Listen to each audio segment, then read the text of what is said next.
Hi folks, RAYDVD here. Welcome to James Gandolfini week on the Movie Reviewers 100. This week is a tribute to the late James Gandolfini, who sadly died recently, and we're all been doing a tribute for him. Big Al has done The Sopranos, a series I've still to watch. I've got it on my wish list, so great review, Al, and it sounds like a really interesting show. I'm really looking forward to actually watching it, and hopefully sometime this year. Then we had EJ doing a sort of general talk about James Gandolfini's films and that, and he certainly has made some interesting films. And EJ says he was not that impressed by The Mexican, I think, but I've quite liked that film, so I think I might buy that as well, or put it on my wish list and buy it at a future date. So just a wee story to how I got to come across the film I'm going to speak about, which is The Man Who Wasn't There. Me and my friend recently we were watching a Coen Brothers film, The Big Lebowski, starring Jeff Bridges, and this put me onto a Coen Brothers binge. I was wanting to try and find some films. I've got some of their classic films, and I was wanting to find some more films that I haven't actually watched yet. So I was on the hunt for a Coen Brothers film before I knew that I heard the news about James Gandolfini, and then as by chance had it, one of the films that the Coen Brothers did starred James in The Man Who Wasn't There, so that was my choice. So the Man Who Wasn't There, it was released in 2001. Like I said, it's a Coen Brothers film. Has a fantastic cast. It starts off with Billy Bob Thornton, Frances McDormand, Richard Jenkins, Scarlett Johansson, Tony Shalhoub, and of course James Gandolfini.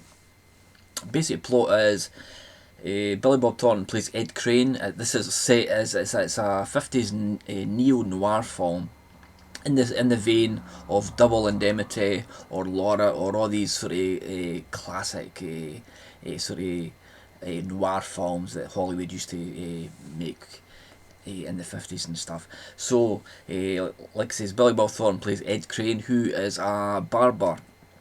He works for his friend, or his brother-in-law, sorry, his name is Frank, and Ed cuts hair in what is known as the second chair, and he's bored with his law. He's not wanting to be a barber. He's bored out his skull with it. And he's married to Doris, played by Frances McDormand, who works at the local store.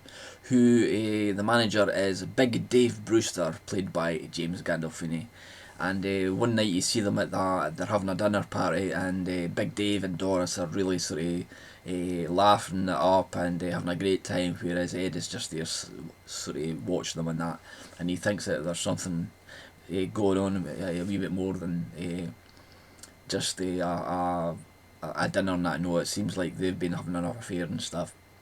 So one day in the barber shop, a guy comes into the shop and he talks about a business venture where if you invest $10,000, you can he's planning to open up these shops for dry cleaning, and this gets Ed sort of interested.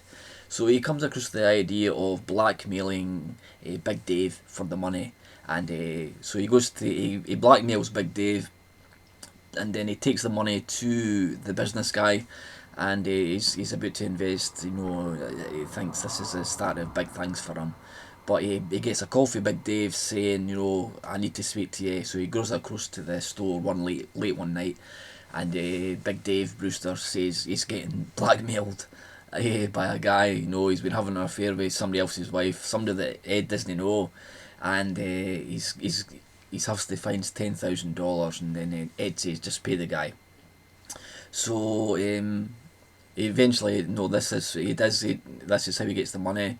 But Big Dave eventually finds out that it is actually Ed that's been blackmailing him, so he invites him to the store, and then a fight ensues, an argument ensues, then a fight, whereas Ed kills Big Dave, and it's just like, this is the first hour is like your classic neo-noir. It's a wee bit slow in parts, and you think this is standard sort of film. It looks beautifully shot. but it's pretty standard film. You know, it's no like on the level of a Coen Brothers film. But then in the last hour, it just takes a twist. You know, everything seems to happen in the final hour. I don't want to speak too much about it because it's interesting to find out what actually happens in the ensuing things. You know, how does Ed get away with it? And a special mention goes to Tony Shelby, who plays the defence lawyer Freddie Riedenschneider, I think that's his name. He actually steals the movie, in my opinion. He's absolutely fantastic in this for the scenes and stuff. Although James Gandolfini as Big Dave is fantastic as well. Really, he brings his character to life. You know, he brings that sort of the essence of James Gandolfini's acting characters to life in this.